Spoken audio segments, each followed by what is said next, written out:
Good afternoon, everyone. I'm Andy, and welcome to this week's Team Kentucky Update. Today, we're going to start by talking about infrastructure. I know I talk a lot about Kentucky's bridges, but that's because they're one of Team Kentucky's most important investments, especially the bridges we rely on. They don't just connect our roads. They connect our families to jobs, schools, and their communities. And we need to make sure that every Kentucky bridge is safe and dependable. Through Team Kentucky's local bridge improvement program, we're doing just that. Funding through this program gives mayors and county judges another way to fix or repair vital bridges that otherwise wouldn't fit in the budget. These efforts deliver safer, faster connections for drivers, businesses, and emergency services. So far in 2025, we've issued 4 rounds of funding totaling $32.7 million, and today I'm excited to announce another $6 million in awards. This will fund 12 new projects in 9 counties and 1 city across Kentucky. This work is a big deal, especially for 2 counties that have bridges that are currently closed, that these dollars will help reopen. To share more about these projects, we've got videos from several local leaders. First up, a word from Judge Todd Cooper of Ballard County's Fiscal Court. We're awarding Ballard County $372,000 to replace the bridge on Morning Meadows Road that's currently limited to 3 tons and does not have a viable detour. My name is Todd Cooper. I'm the Ballard County Judge Executive, and I just want to thank the state of Kentucky and especially KYTC for their hard work and their partnerships the last several years with our community, and not only our community, but statewide. You can see their work and the results of their work.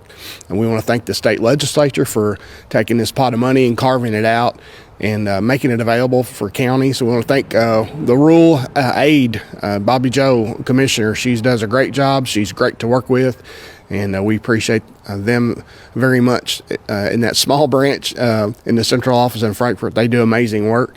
We also want to thank the governor and his partnership and his care for the people of Kentucky. He's proved over and over since he became governor, he really truly cares about the people of Kentucky. He wants what's best for the people, and he goes to work, I believe, every day looking for ways to help each community that asks for help, and even ones that don't ask. I mean, he's looking for ways to help the state. So we're very appreciative. And we want to thank KYTC again for this award. It is the season of Thanksgiving, so we are thankful and grateful.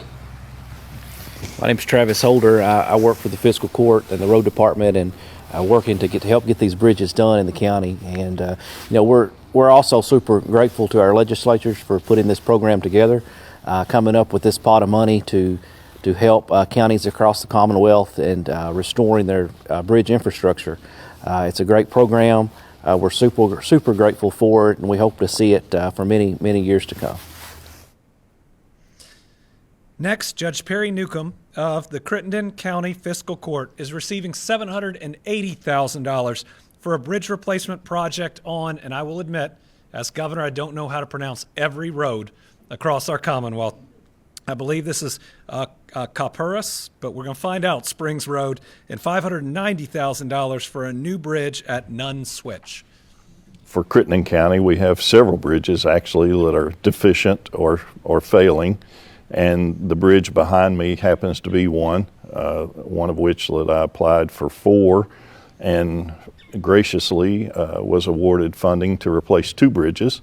And that's as a direct result of our legislators providing the funds to support this program across our Commonwealth, to our governor's office for his leadership in ensuring the program is carried through as it was intended, and of course our rural and secondary roads commissioner, Commissioner Lewis, and her staff for receiving all the applications, for going through the applications and determining need. And this truly is a program built on need. It's to fund some of the worst infrastructure across our Commonwealth.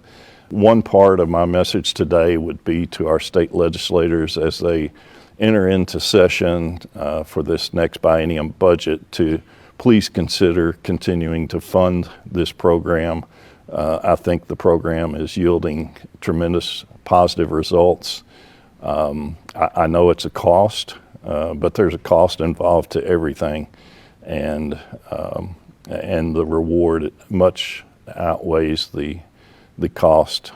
So I just want to reiterate how thankful we are here in Crittenden County for the opportunity to replace some of these aging infrastructure systems and provide utmost safety for our citizens and those who travel our roadways. Thank you. Thank you to the judge, and I guess we will never know if I pronounced it correctly.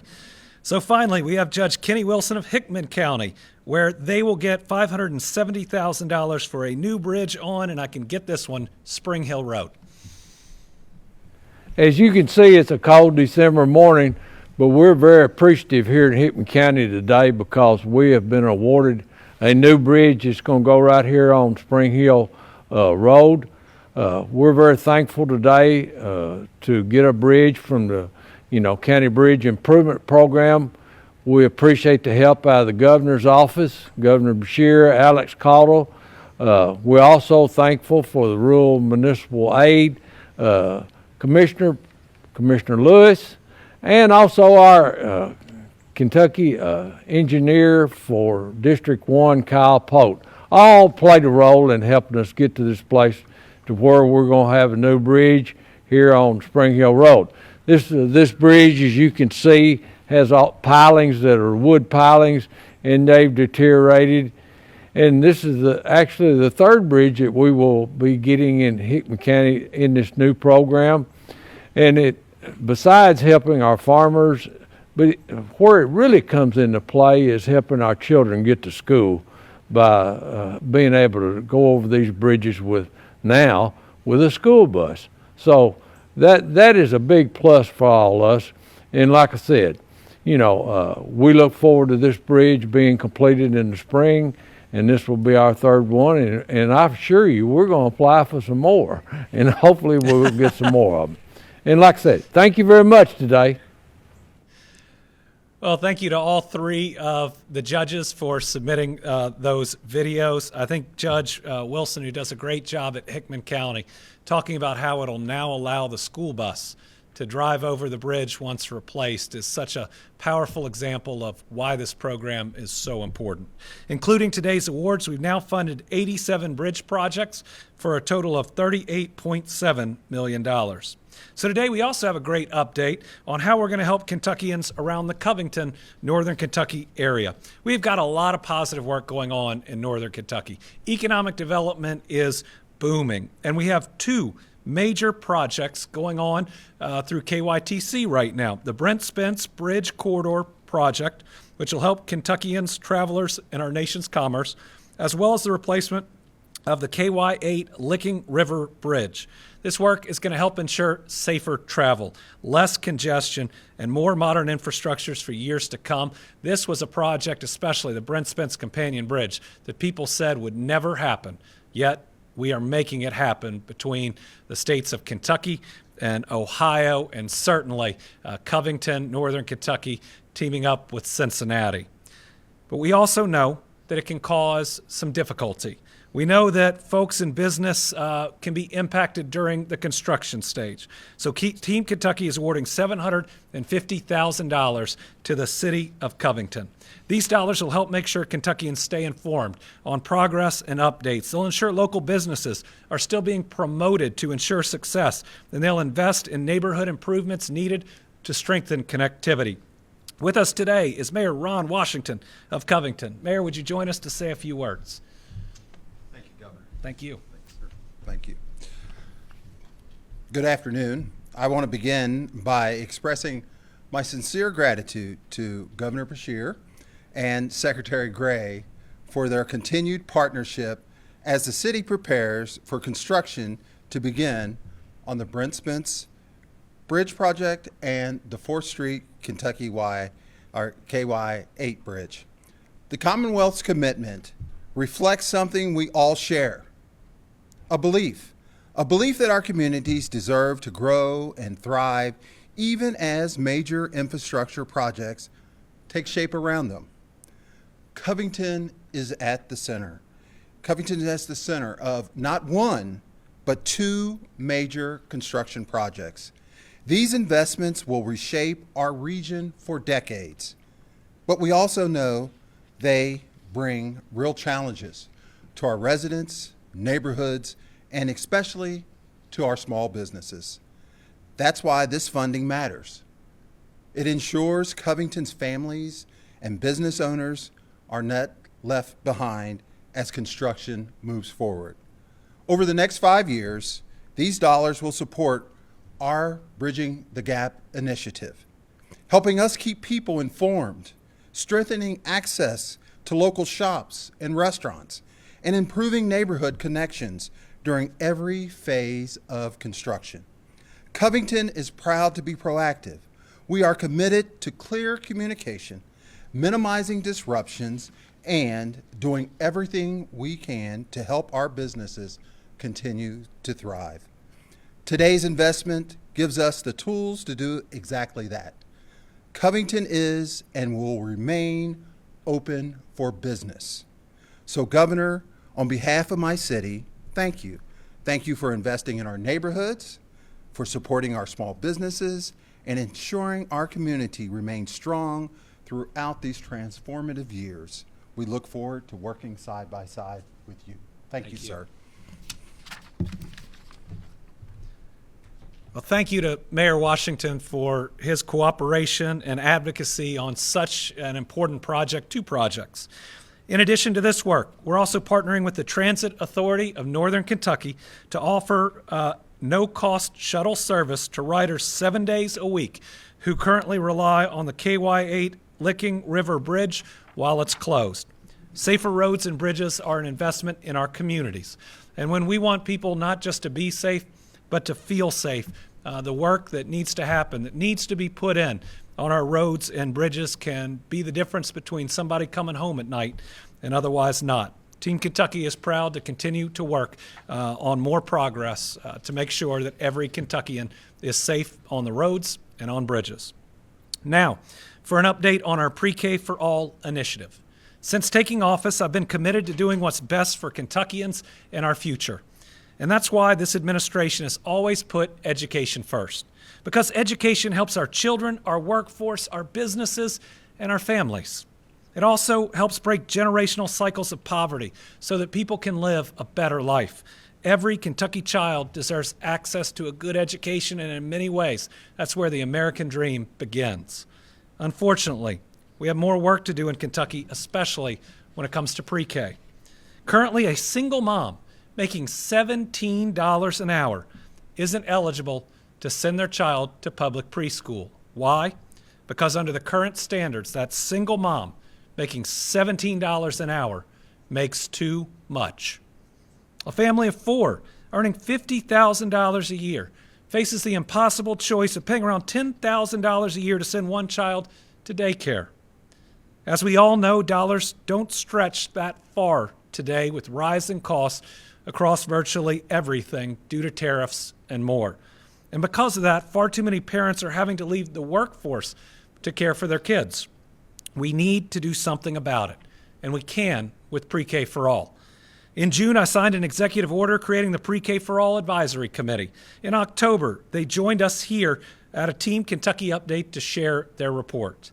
To summarize their finding, Kentucky needs Pre-K for All. It'll expand access to child care and learning. It'll give parents and caregivers more options, and it will help them save more and make more money. It'll create jobs, and it'll boost our workforce. And if that wasn't enough, we also have the backing of numerous local leaders, businesses, teachers, and Kentucky families. Over 65,000 Kentuckians have reached out to their state legislators asking them to support Pre-K for All. 63 county judge executives, the majority of whom are Republicans, also sent a letter asking the General Assembly to expand Pre-K. And 34 mayors representing cities in every region of the Commonwealth, they did the same. Pre-K for All also received a full endorsement from the Kentucky Association of School Superintendents. And today, I'm proud to share that our business community is continuing to speak up and support. Just moments ago, more than 43 local and regional chambers of commerce and their presidents sent a letter to members of the Kentucky General Assembly requesting their support for Pre-K for All. The teams who sent this letter include Greater Louisville Inc., Ballard County, Bracken County, Lincoln County, Bowling Green, Scott County, Floyd County, Manchester, and Clay County, and many more. Why? It's pretty simple. Pre-K for all is good for business. It's expected to grow Kentucky's workforce by up to 70,000 people and help our businesses, our families, and our economy thrive. But if you question, you don't have to take my word for it. Today we have two regional chamber presidents with us to discuss the need of the Pre-K for All initiative. First, we have Jason Sloan, the president and CEO of the Morehead-Rowan County Chamber of Commerce and Economic Development Council. Jason has more than 20 years of experience in economic development and workforce development, and his wife of 24 years, we're only at 19, Brittany and I, his wife Allison is also a teacher. Jason, if you join us for a few words. Thank you. Glad you're here. Thank you. Pre-K for All is essential economic infrastructure for Kentucky. And on behalf of the Morehead-Rowan County Chamber of Commerce, we urge you to view Pre-K for All not merely as a beneficial social program, but as an essential economic infrastructure vital to the Commonwealth. Our region, like many others, struggle with low labor participation rates, a crisis exacerbated by the severe lack of available, affordable child care, a situation particularly dire in our rural communities where child care deserts are most common. Providing universal access to early childhood development opportunities for 4-year-olds immediately addresses this core workforce challenge. By stabilizing the cost and accessibility of care, we enable thousands of parents, predominantly women, to join or rejoin the workforce. Our state estimates show that increasing child care access could unlock the labor potential of up to 70,000 Kentuckians, generating hundreds of millions of dollars in new wages and state revenue. For our local businesses in Morehead and Rowan County particularly, this is the most direct pathway to expanding the talent pool and injecting immediate economic vitality into our market. However, the return on this investment extends far beyond immediate labor and market gains. By ensuring every 4-year-old has access to a quality early learning environment, we are directly investing in the quality and readiness of our future workforce. Data consistently reveals that children who are ready for kindergarten, equipped with foundational academic and social and emotional skills, are far more likely to graduate high school, pursue higher education and specialized training, and ultimately become a highly productive, work-ready citizen by age 18. This long-term educational trajectory is what truly sustains economic development. Every dollar invested in high-quality pre-K generates significant returns that cycle through our state economy, decreasing future costs associated with remedial education, unemployment, and crime. And investing in pre-K is the smart, strategic business decision that secures not just the next fiscal quarter, but the next generation of prosperity for all Kentuckians, urban and rural communities alike. Governor, thank you. Thank you to Jason, and thank you to Allison for all she does for Kentucky's kids. Next, we have my chamber's CEO, Tish Shea, president and CEO of Frankfort's Chamber of Commerce. Tish has over 25 years of business experience and also serves as the secretary of the Kentucky Chamber of Commerce Executives. Tish, thanks for being here. Thank you. You had the shortest drive. I did. So I just want to say before I get started, I know how everyone feels about this. I ran a daycare for 15 years when my children were little because of this very reason. I couldn't afford childcare for 4 kids, so I started my own daycare and ran that for 15 years, so I get where people are coming from. Now, moving into the business community, I see a different side, but I also see where everybody's coming from. So I'm here on behalf of the business community, the employers who drive Kentucky economy and create opportunity in every corner of the Commonwealth. As president and CEO of the Frankfort Area Chamber of Commerce, I represent hundreds of businesses that are ready to grow. They have jobs waiting to be filled, but every day they face a workforce crisis. Too many Kentuckians, especially parents, are unable to return or remain in the workforce because of affordable, accessible early childhood education that simply doesn't exist. Universal Pre-K for all Kentucky, 4-year-olds isn't just an education initiative, it's a workforce strategy and it's an economic imperative. This is about jobs for our business community. We estimate that 40 to 70,000 Kentuckians could rejoin the labor force if pre-K were widely available. That's a game changer for small businesses, manufacturers, and companies considering Kentucky for their next major investment. If we want to compete with the other states for economic development, we have to offer what they all do, pre-K for all. It's not just about filling jobs, it's about family economics. Research shows that universal pre-K could increase parent earnings by nearly $9,000 a year, and families could save an additional $7,000 annually in childcare costs.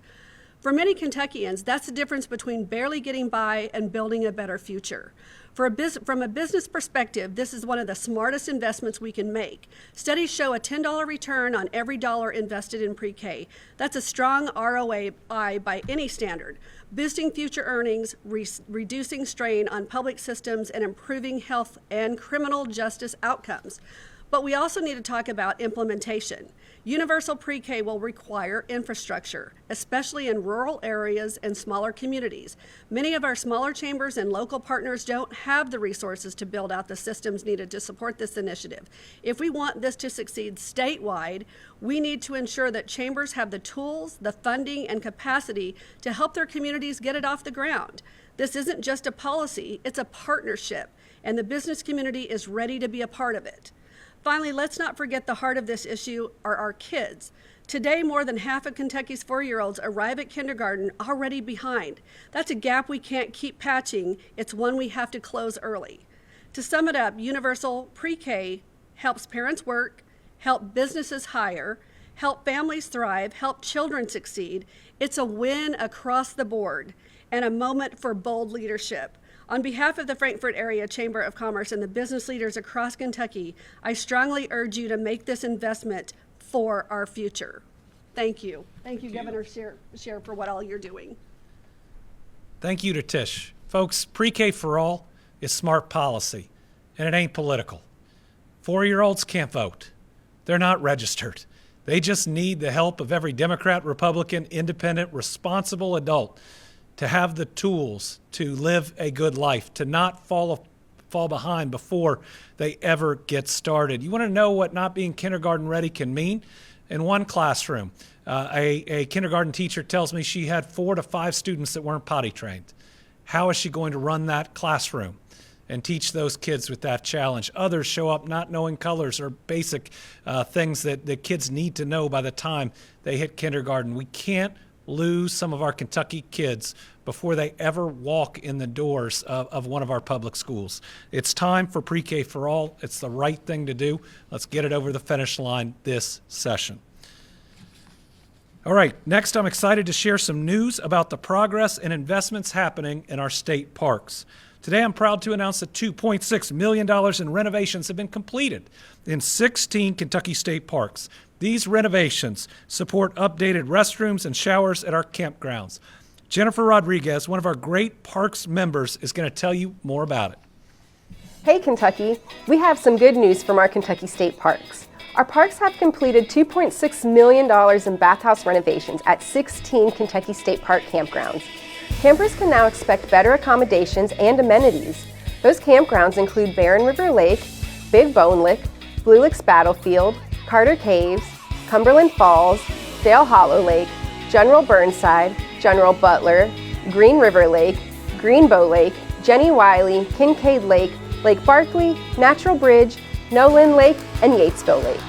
These improvements build on the New Kentucky Home Initiative by contributing to Kentucky's $14.3 billion tourism industry, providing visitors with top-notch travel experiences and outdoor recreation. Team Kentucky has made it a priority to invest in our parks. That's why Governor Beshear has signed bills allocating more than $210 million for park improvements and upgrades. Stay tuned for more good news.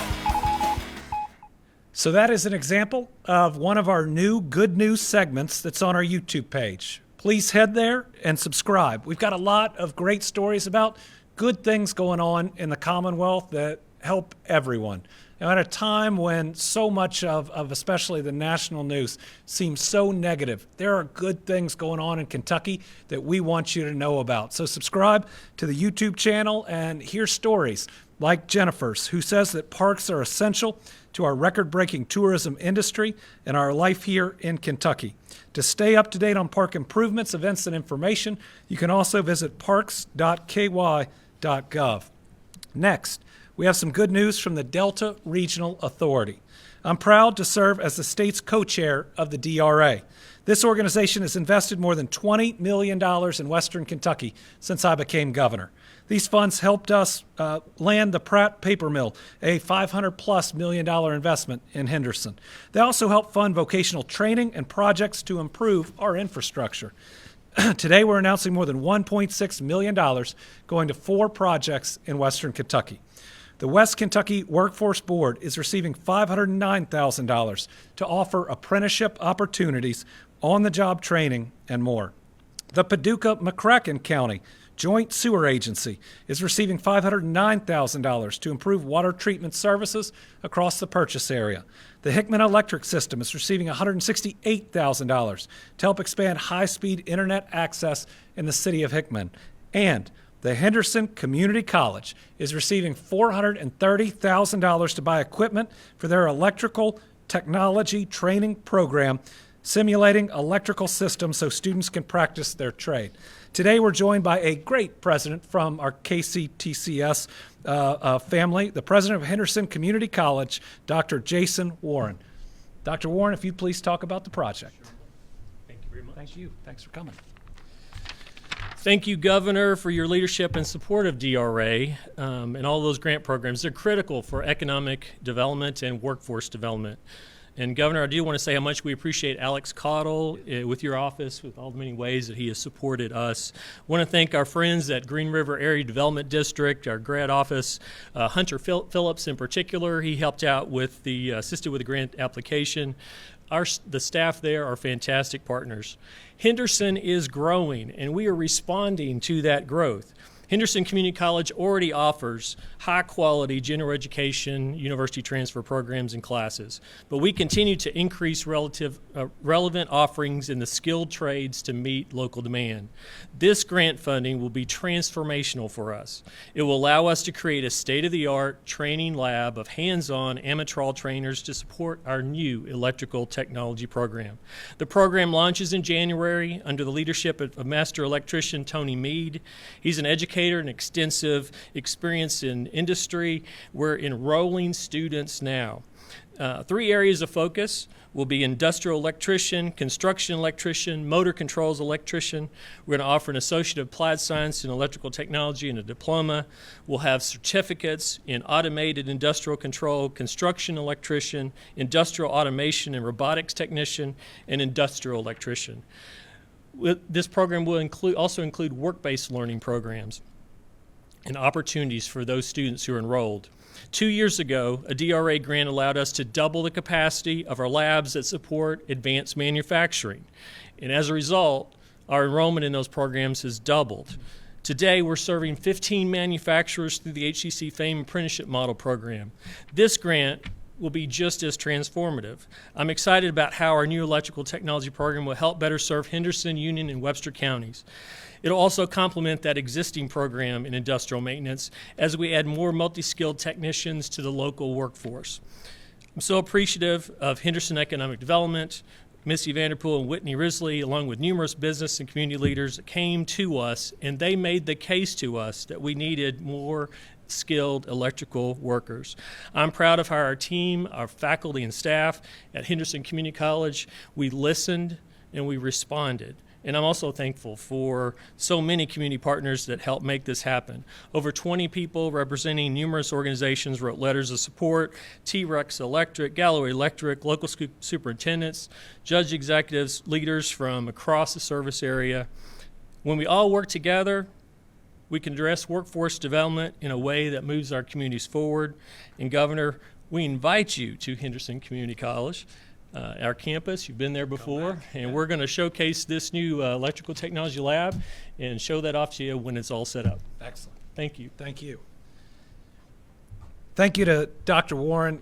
He does a phenomenal job.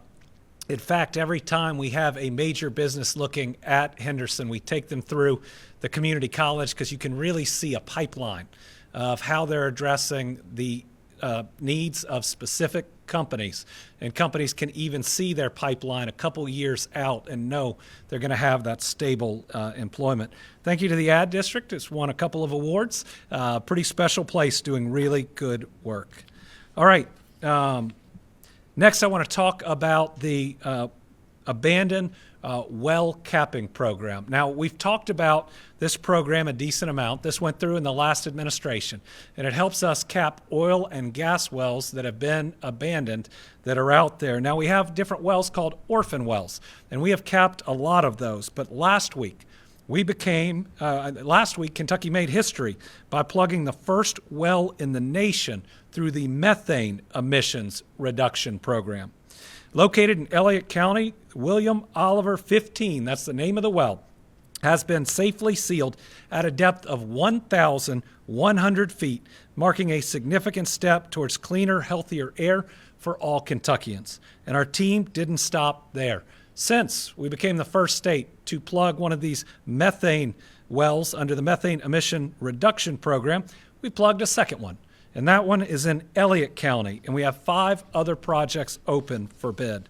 By plugging these types of oil and gas wells, we prevent harmful methane, which is a potent greenhouse gas, from leaking into our atmosphere. That means cleaner air and healthier communities, especially for neighbors who live closest to these wells. Excited about how this initiative, federal funding into local communities, creates jobs, providing much-needed employment in areas that benefit from this type of investment. With the $12.9 million we've been allocated, we're addressing the risk posed by older, low-producing wells, eventually capping 150 of them. And on December 1st, we started accepting nominations from operators to plug additional wells. This achievement builds on the efforts I was talking about before on orphan wells, where we have plugged 69 orphan wells already in Kentucky and expect to plug 550 more. We also plugged 635 wells through a prior federal award in 2022 and 2023. These efforts are cleaning up sites that have been neglected for decades. Together, we're working to make progress for the safety of our people and our Commonwealth. All right, next up, we have an update from the Kentucky Office of Homeland Security on how they're working with local law enforcement to increase training resources and better protect our officers and our people. The Kentucky Office of Homeland Security recently awarded over $722,000 to the Louisville Metro Police Department to construct and upgrade 2 tactical training facilities at the LMPD Firearms Training Center on Algonquin Parkway. At the first location, the funding will support renovations and expansion of the facility with upgraded security and technology. Funding for the second location will support construction of a brand new tactical training building. These facilities allow officers to practice high-risk operations in a controlled environment. And these facilities are not just for LMPD, they're designed for regional use. Surrounding agencies can train there together with unified standards, communication, and coordinated responses. This project showcases our commitment to building a new, safe Kentucky home for everyone. All right. One of the things I'm most proud of as a Kentuckian is how we come together in moments of crisis. From neighbors helping neighbors, communities supporting other communities, to the way our local, state, and federal partners pull together, I think we do it better than anyone. And during a crisis, our Kentucky Energy and Environment Cabinet's emergency response team is one of our first on the ground. They're trained to respond immediately to environmental emergencies or when hazardous materials are involved. They protect our people and our communities, and they've been there at tornadoes, floods, train derailments, and more. During the tragic UPS plane crash in Louisville, our team was on the scene for 16 straight days, coordinating with multiple agencies and helping to oversee the environmental cleanup. And now, they're going to be even more equipped to help in times of need with the new FEMA Type 3 Mobile Emergency Operations Center, the newest and one of the largest tools in their toolkit. Replacing a 20-year-old mobile unit, this new state-of-the-art unit has radio frequency communications to coordinate with other agencies, cellular internet access, technology to allow real-time monitoring of equipment, and more.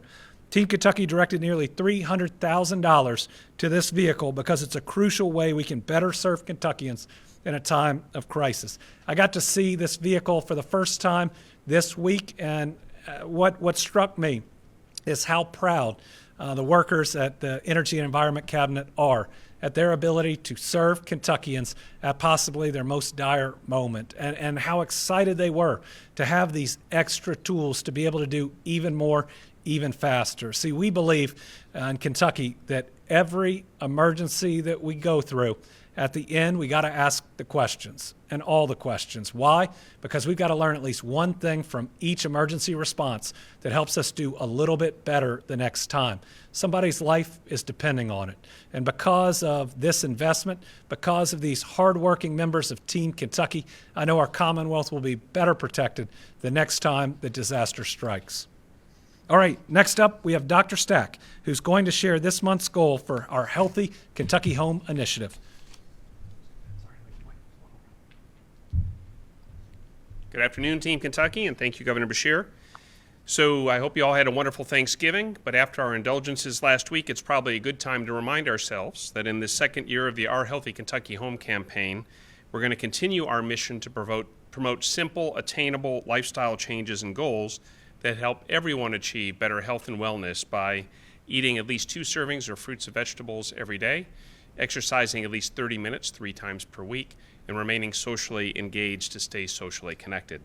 Here in Kentucky, we take pride in caring for each other and believe folks shouldn't have to struggle to find help when they need assistance with health care, food, housing, employment, and other essential needs.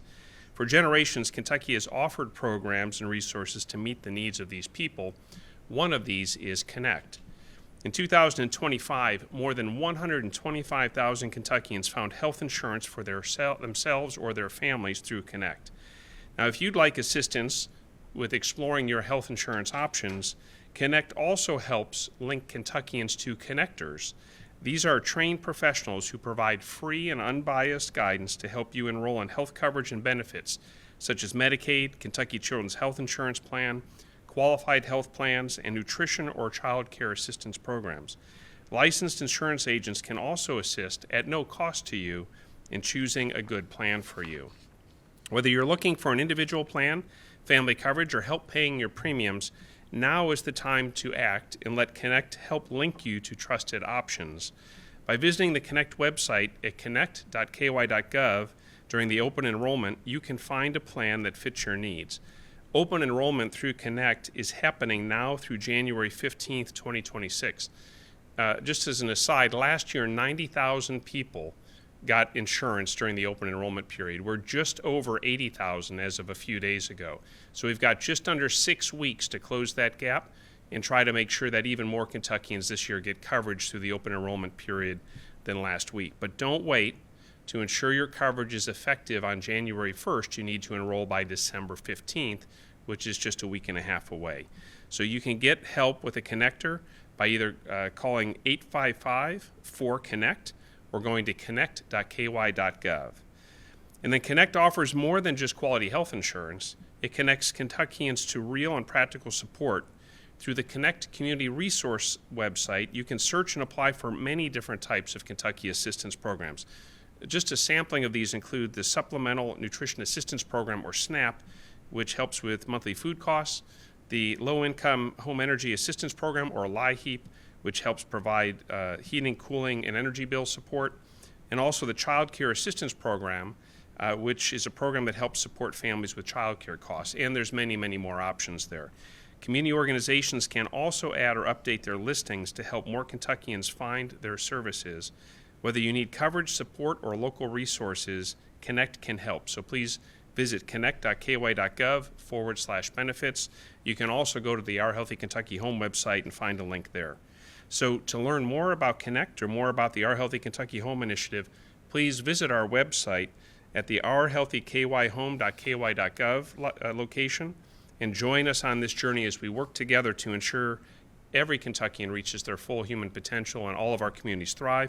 And as this is early December, maybe the last time I talk with you, I hope you all have a wonderful holiday season, blessed with good health, surrounded by family and friends, and yes, spreading kindness, compassion, and good cheer throughout our Commonwealth. So thank you very much, and happy holidays. I know Dr. Stack is busy, but we had him near the end because I wanted to make sure he was here to hear this week's Team Kentucky All-Star. Last Friday, Kentucky lost a real-life hero with the passing of Dr. Kelly McCants. Kelly was a doctor at Norton in Louisville, leading the Heart and Vascular Institute. He also served as the executive director of the Institute for Health Equity. Through his work, he increased access to health care, delivered life-saving services, and was the advocate that his patients deserved. Kelly was a friend. He dedicated his entire career to helping his fellow human being, and during the pandemic, he was so critical at reaching out to communities, assuring them that that vaccine was safe, and demanding that everyone have that equal access so that they could be safe in a really scary time. He stood by his patients during their biggest challenges, and he stood up for all Kentucky, again during that pandemic, rolling up his sleeve and making sure that life-saving vaccine was distributed to everyone. If you look across social media or in stories of his passing, you'll see a comment after comment about how Dr. McCants made a difference. Many credit him with saving their life or the life of a loved one. And many also said he gave them the hope they needed to get through it. Dr. Kelly McCants was an all-star for so many. This week we're honoring him, his impact, and the impact of his life. We're thinking about his family during this tough time. It's a tough loss for Louisville, a tough loss for Kentucky, somebody I spent a lot of days with, and we were so much better off every day that he was here on earth with us. All right, with that, we will open it up. We have one journalist here in studio, which we appreciate, and we got a whole bunch on the phone, so we'll start with Carolina. Governor, a new polling shows that the majority of people who get their health care coverage through ACA marketplaces will not be able to afford those increases.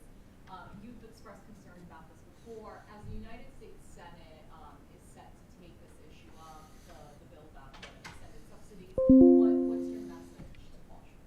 Well, that the U.S. Senate and House needs to extend the tax credits that help people afford health care on the ACA. I mean, the idea that this Congress would vote to extend tax cuts for the wealthy, but not tax credits for hardworking Americans so that they could see a doctor, that's just wrong.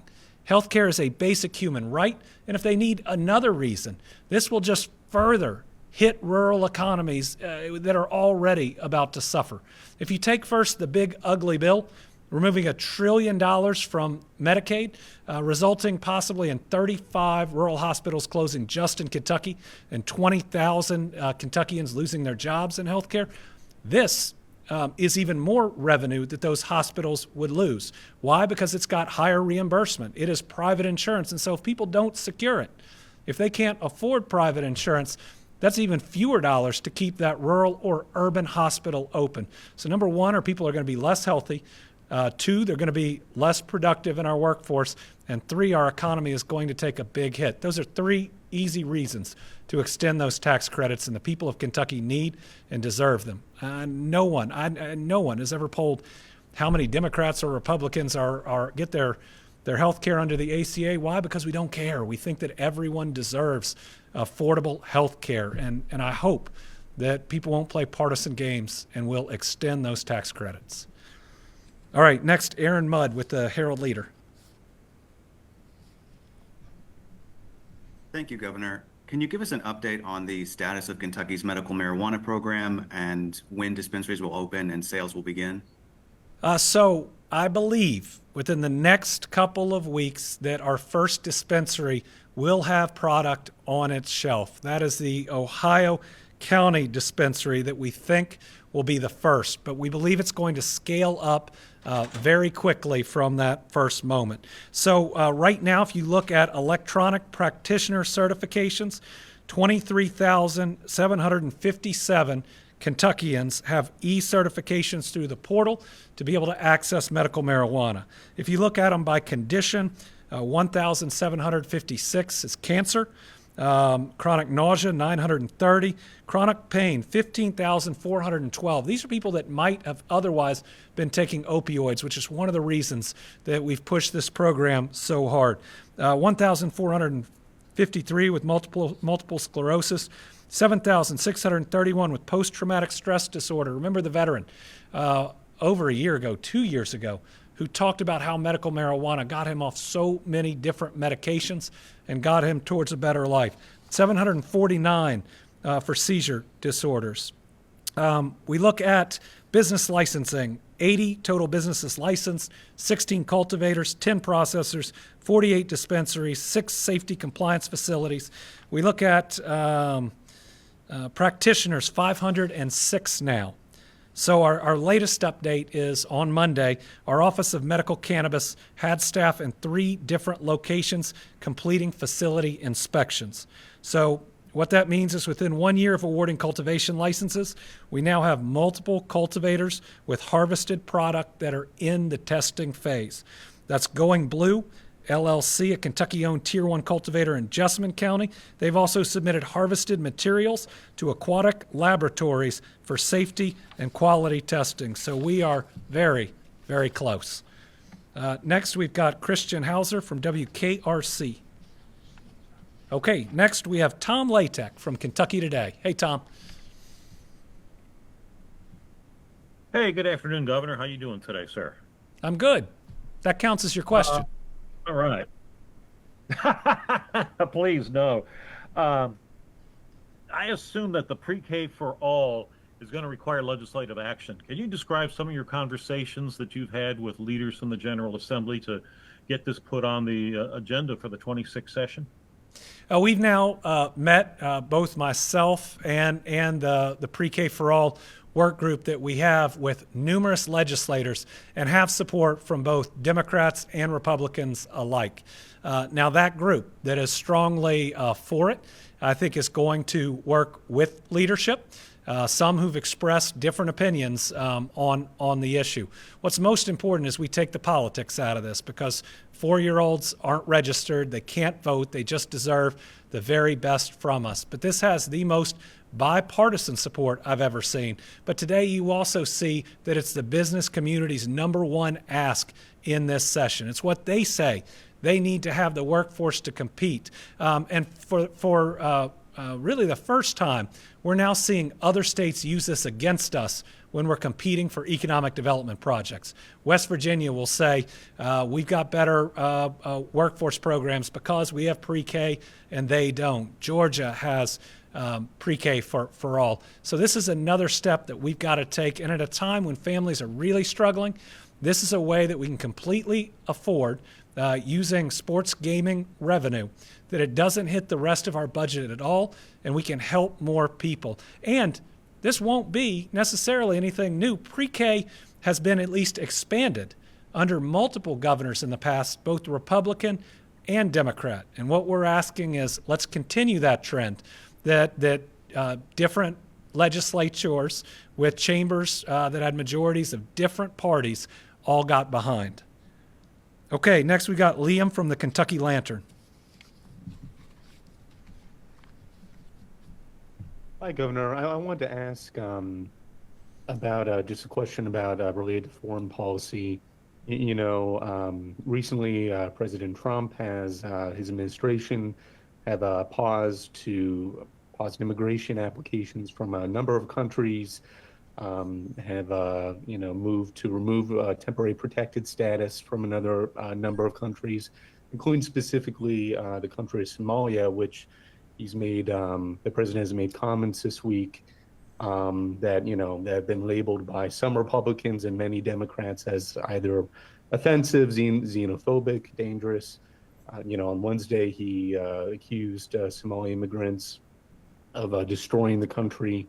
I was wondering, what do you make of President Trump's rhetoric this week, and also do you support or disapprove of his moves regarding suspending immigration applications and removing temporary protected status to a number of countries?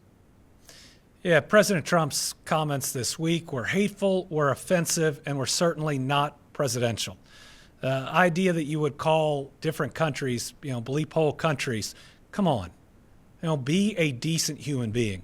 Try to set an example for kids that are out there. How about not cursing on national TV? meaning that kids suddenly can't watch their government function. And the idea that a president would do this is it's unfortunate. But we shouldn't be surprised. This is a guy that went to the United Nations and was so mad an elevator wouldn't work. He told European countries that their countries were going to hell to their face. These are our allies. Yet this president is willing to say the nastiest, most hurtful, most hateful things out loud, seemingly to believe there's no repercussions. It hurts America's standing, not just with the countries that he's offending, but with the world. And look back on comments that he made on Canada, how he attacked their sovereignty. And now you see tourism down in Las Vegas. You see bourbon taking a hit in Kentucky. How a president acts has repercussions on foreign policy and on our domestic economy, which he's already hurting enough with tariffs and the big ugly bill.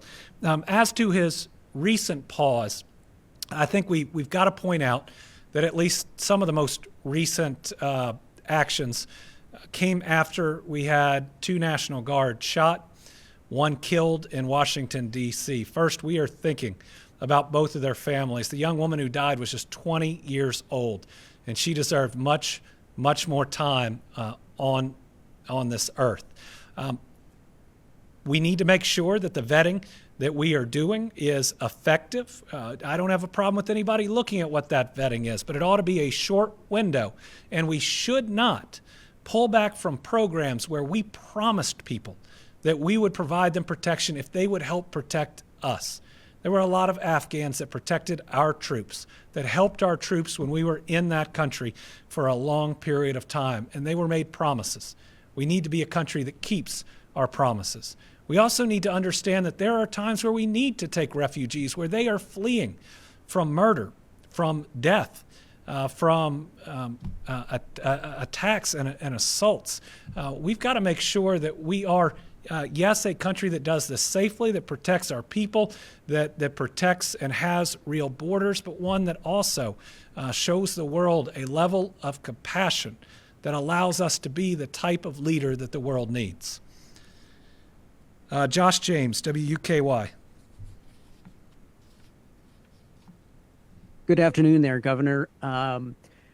There is obviously still an appetite among Republicans to continue lowering the income tax, and some different signals there on whether they might try to change the triggers or decrease by smaller percentages. Do you see any room for further reductions in our current economic situation? And if I could tack a second question on there, could you clarify whether Kentucky intends to give the USDA the names and immigration status of people receiving food benefits, and should Kentuckians prepare for another possible loss of SNAP benefits?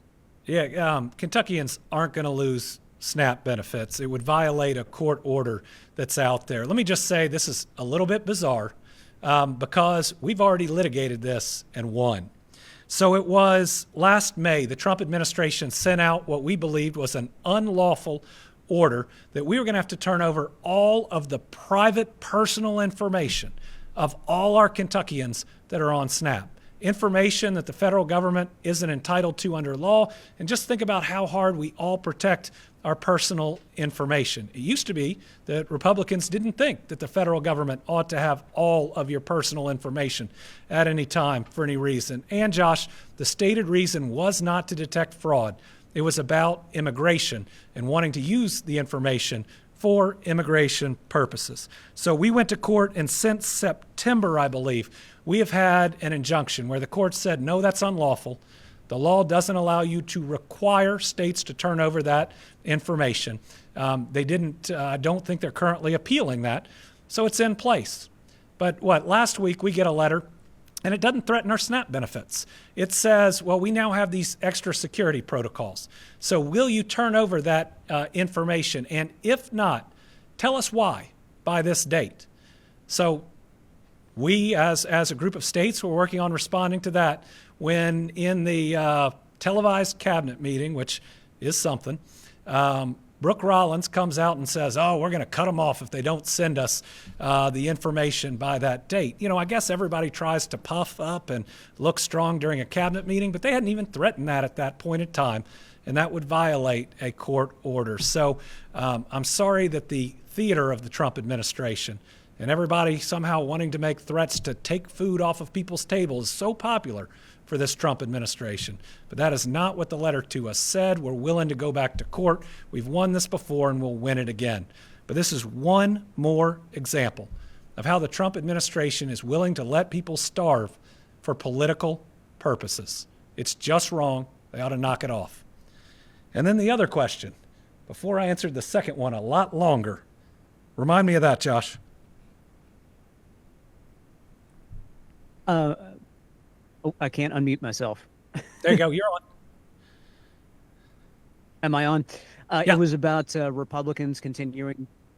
Republicans continue to want to lower the income tax and different signals on that. But do you see any further room for reductions right now? We're going to figure out if our Republican state legislators are people of their word or not. Because when they passed a law on decreasing the income tax, they said we're going to set guardrails, and we will only decrease it if it meets those guardrails. And because we had a healthy economy at the time, a number of Democrats voted for it because they were promised those guardrails and that Republicans would not otherwise try to lower it if they weren't met because of the damage it could do to our economy. The Democrats that voted for it wanted those safeguards to make sure we didn't have what happened in Kansas, where Governor Brownback, their former governor, cratered their economy. They didn't have money to improve roads. They didn't have money for economic development. And their school system was so underfunded, the Supreme Court called it unconstitutional and forced the legislature to raise taxes. If the state legislators try to come in and now change the rules from the rules they promised would be the rules, we're going to know if they're willing to keep their word or not. Now, what we're going to see in this next budget is that revenue is flat or just up a little bit, but the costs are up a lot more than that. That would further exacerbate that situation. And I think what we need here is what we need in just about everything in life, and that's balance. We need balanced sources of revenue because we have programs that are so important. I mean, if we have to make massive cuts, what happens to different programs? We just saw a number of Republican state senators get really upset when it took us a while to find an extra, $10 million for senior meals over and above what was budgeted in a budget where we had more revenue. So I hope they'll be thinking about food assistance, about the extra challenges that people will face and how important some of our programs are in this next session. Alexandra Goldberg. Thank you, Governor. We're 1 month out from the UPS plane crash. Are you satisfied with the response from UPS and how the company is handling the victims? Yeah, I think that remains to be seen. UPS was there early. They've created a large fund. What we've got to see is ultimately what are the final steps that are taken to try to make families as whole as they can be, especially if they've lost loved ones. And so I think people should watch, and there should be high expectations for a company that has been in the past really good to Kentucky and Kentuckians, that employs a ton of people, that has a ton of commerce coming through. But this is their plane, and they need to take responsibility and do everything they can to make it right. I am seeing a lot of positive steps. I know some lawsuits have been filed, but I'm a lawyer. That's part of the way this process ends up working. What's important at the end of the day is that they do everything they can to try to make those families as whole as they can be. Alexis Matthews. Thank you, Governor. You kind of touched on it a little bit, but as far as the USDA's request regarding SNAP, you might have put some of these organizations at ease with your answer, but can you speak to the concerns that food pantries and food organizations in Kentucky may have in wake of the request, knowing the demand they face daily, and that was just exacerbated during the government shutdown? Well, a big thank you to all of our food banks and food pantries, to Feeding Kentucky, who's done an amazing job in times of great difficulty and stress. I hope Kentuckians know that I am 100% on their side in the belief that no one should starve. The fishes and the loaves is one of the only miracles that is in every book of the gospel, meaning that it's absolutely critical that we ensure that everyone have has enough. During the shutdown, when the Trump administration became the very first presidential administration to refuse to fund SNAP, that would use starving Kentuckians and Americans as leverage, I went to court. We won, and we got partial benefits on our people's cards before any other state. But what I also did was declare a state of emergency and move $5 million to those same food banks who I believe in to help people during that period of time. Now we've come out of the shutdown. Our people worked through the night a second time to get people full benefits. I will go back to court if I have to ensure that these benefits continue. The Trump administration has a ruling saying they cannot cut off benefits because states don't provide personal information that the federal government is not entitled to. My job is to protect Kentuckians, to make sure they have enough to eat, but that their personal information is protected the way we promised them they'd be. Thank you again to all of our food banks for your great work. Thanks to the National Guard for the extra help they provided. And finally, Isaiah Kim Martinez, closing us out from WHAS. Your story at 4 o'clock is later. Governor, just a question about data centers here. I know it's kind of been a big topic. We've seen more proposals, and then there have been, of course, conversations about whether people's rates will go up. What's your stance on the sort of boom of data center proposals and potentially people paying more to support them? Yeah, so data centers and AI are going to be a part of our American future. We can't deny that. We need to make sure that we have appropriate regulations in place so that it is produced and used responsibly. When it comes to data centers, these can be advantageous for a community, or they can be disadvantageous for the community. I'm only willing to agree to a data center to the extent it needs my sign-off if it is an overall benefit and it's wanted by the community that it's trying to go to. Really, there are a couple things that I think about. First, they cannot move the costs of electricity to our families in the surrounding communities. If it will raise people's rates to get the data center here, I don't support that specific data center. But let me tell you, there are multiple groups out there that are willing to produce their own power, pay for their own power, and ensure that people's rates aren't going up. Second, they need to pay a reasonable share of taxes. And that's because the data centers don't come with a lot of jobs, but they come at a huge value that could add a significant revenue to our school systems and to our counties. That means a school system that might be struggling could afford the very best technology, could potentially afford raises for its educators. It's a chance to potentially have large-scale investment in our kids, improve our test scores. There's that positive benefit there, depending on what deal the company is trying to get or not get to reduce those taxes. And the third is they've got to go to the right places. A community has to be fully informed, and a community ultimately, on the whole, needs to want these data centers. I believe that that's the type of balanced, reasonable approach that will help Kentucky be a part of this future economy, but ensure that each one that we agree to, we receive the benefits out of, and that overall we know our people are better off because of them. All right, that is this week's Team Kentucky update. We are back next week, where I believe we will be able to announce the steps in our budget reduction, probably sign that order. We believe that'll be ready by next week, which ought to give people a glimpse of what's potentially to come in our recommended budget in this next session. Looks like the State of the Commonwealth is going to be January the 7th. We'll have a couple updates before then, but hope everybody will tune in to see that. We'll have a time forthcoming. Thank you.